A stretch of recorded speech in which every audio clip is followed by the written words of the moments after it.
Cool. So I'm Joseph Michael Brady-Saldana, if you didn't know, and obviously this is my artifact. It's my Bible.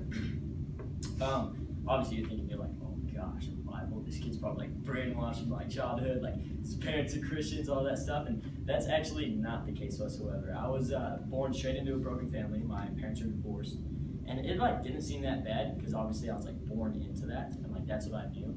So I like always had this longing. I was like, oh, I want to be with my dad. But then my mom was like, no, you're gonna stay with me. You're living with me. And like, oh no, you're not gonna go see your dad. And I'm like, well, like, why can't I go see my dad? I love that guy. So eventually, she gets remarried, and we moved to Las Vegas, Nevada. And I was born here in New Mexico.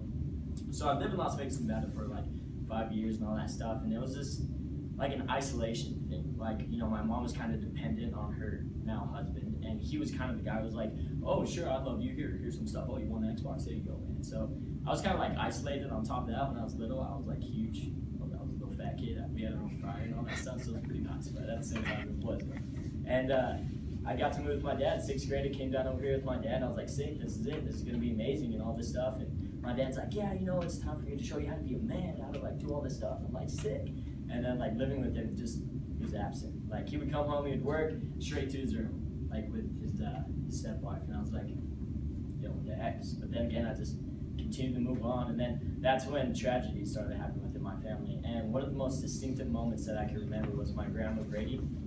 She got ALS, and if any of you know what that is, that's a muscle dystrophy disease. That slowly decreases your muscles until the point where you just die because you can't breathe or whatever the case may be. So she got diagnosed with that, and you know, went around the family. My mom's like, hey, you gotta go visit her. And I'm like, do I really have to? Like, is this another pill? I'm like thinking all this stuff. I want to go hang out with friends. I want to do all this stuff.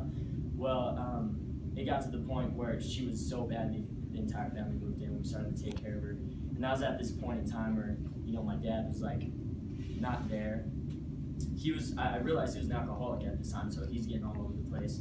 And one night, she was about 2 weeks out of her death, and I was sitting there sleeping, and I got used to her breathing patterns because she would kind of gargle because she couldn't swallow, so she was essentially suffocating. And I heard it stop, and I woke up like at 3 in the morning, and I was going to church at this time because my auntie was dragging me there. I just went for free lunch, and I was there, and I heard her stop breathing. I woke up, and I knew why, and I was like, no, I'm not ready right now. So I just listened for like 30 seconds and nothing. And then that's when I was like, you know what, if you're real, if you're the real deal, if you're actual God, like Jesus, if you're the real thing, then I can't do this right now. I'm not there emotionally, I'm not there physically, I can't do anything right now. Like, I'm seriously isolated. I wasn't close to my family. I was like, I can't do it. One more basketball game, one more hockey game, one more something. And then she took the biggest deep breath ever, and I was like freaking out. I just started crying, and after that, she passed away 2 weeks later, and there was like a complete, utter peace when she passed away. I was like assured, and started walking with Christ right after that. And then I literally, throughout that time, have seen everything within this book like happen before my eyes. So there's no doubt in my mind that Jesus is God, and it's like transformed my life and made me to who I am today, and pushed me past trials like I never would have gone through if I didn't have Him on my life. So yeah.